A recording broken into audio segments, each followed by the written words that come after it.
War 2 cinema అయితే చూసేశాను భయ్య. Cinema ఎలా ఉందని ఒక్క ముక్కలో చెప్పాలంటే ఎన్టీఆర్ అన్న ప్రీ రిలీజ్ ఈవెంట్ లో అన్నట్టు బొమ్మ అదిరిపోయింది. In fact Yash Raj spy universe అన్ని సినిమాల్లోకెల్లా వార్ 2 మాత్రం టాప్ ప్లేస్ లో ఉంటుంది అనిపించింది. ఇక సినిమా అయితే నాకు పిచ్చి పిచ్చిగా నచ్చేసింది. ఎక్కడ కూడా చిన్న ల్యాగ్ గానీ బోర్ గానీ అనిపించకుండా టోటల్ గా సినిమాలోని అన్ని ఆస్పెక్ట్స్ కూడా నాకైతే చాలా బాగా నచ్చాయి. ఇక సినిమా డీటెయిల్ రివ్యూలోకి వెళ్దాం.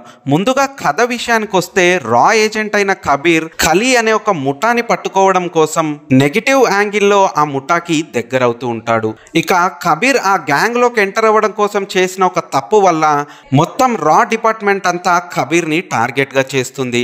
అందుకు కమాండర్ విక్రమ్ ని అపాయింట్ చేస్తుంది. ఇక ఇక్కడే అసలు ట్విస్ట్ ఉంటుంది.